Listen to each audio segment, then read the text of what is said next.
as Israel continues to root out the Hamas terrorists who savaged innocent civilians on October 7th, the political left here in America appears to be engaged in a loud public debate with itself over how exactly to differentiate indiscriminate slaughter and lawful self-defense.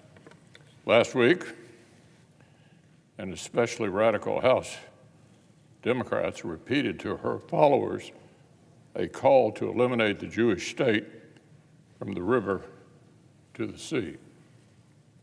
Then she attempted to explain away the undeniability genocidal connotation of this long-standing anti-Israel slogan as, quote, peaceful coexistence. Apparently, Jews can live in peace with Palestinians as long as they vacate Israel. Unfortunately, the shameful moral equivalence that has been creeping across elite and influential corners of the left has now been embraced by a former commander-in-chief. Just a few days ago, President Obama used the same breath to express his horror at both Hamas violence and a supposed Israel occupation of Gaza. In reality, the only force that has occupied Gaza since 2007 is Hamas, not Israel. The former president also said, quote, all of us are complicit to some degree. That's simply false. Responsibility lies with the terrorists. So, Madam President, perhaps President Obama has forgotten the bloody campaign to defeat ISIS, over which he presided, or the destruction of cities like Mosul and Raqqa in pursuit of medieval Islamic tyrants who terrorized innocent civilians. I don't recall President Obama doubting the righteousness of American efforts to support local partners in rooting out terrorists in Iraq and Syria. Where is that moral clarity in the face of Hamas? Unfortunately, that brings me to the growing number of our Senate colleagues who called for a ceasefire in today's terrorist war.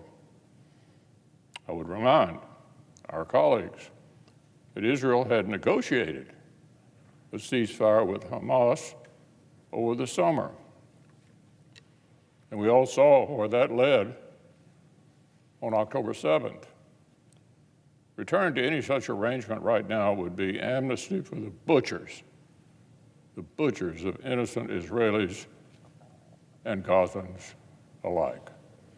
Once again, let's remember who the aggressor is. Hamas is blocking citizens from leaving Gaza City. Hamas has intentionally put its weapons caches inside schools, hospitals, and mosques, and is firing positions in the middle of civilian populations. Hamas has poured countless billions of dollars in humanitarian assistance into its terror tunnels. These people are not freedom fighters. They do not want peaceful coexistence. They're savages,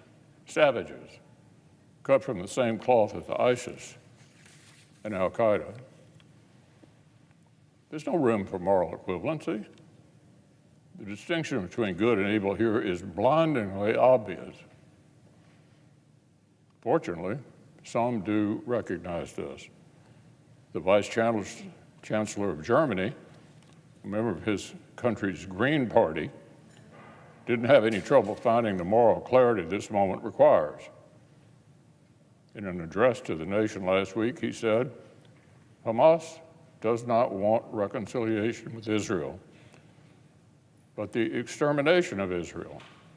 And this is why it is pivotal to make it clear that Israel's right to exist must not be relativized. Israel's security is our obligation, end quote. American politicians who cannot bring themselves to acknowledge the same should really be ashamed of themselves. This weekend marked 44 years since Iranian revolutionaries overran the U.S. Embassy in Tehran and took 66 Americans hostage.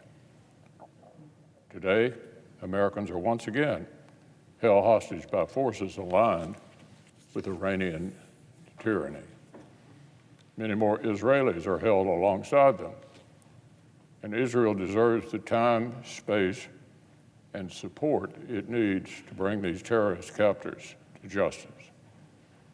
In the days immediately following October 7th, I warned that President Biden would be pressured to withhold this support and that familiar and morally bankrupt calls for ceasefire would threaten Israel's ability to see its defensive operations through.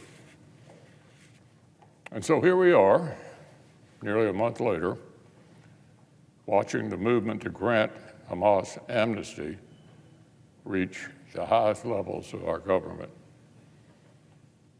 War is a bloody business. That is the reality Israel faces. We should be careful before second-guessing their efforts to get innocent Israelis and Americans home safely and to destroy Hamas' ability to wage war.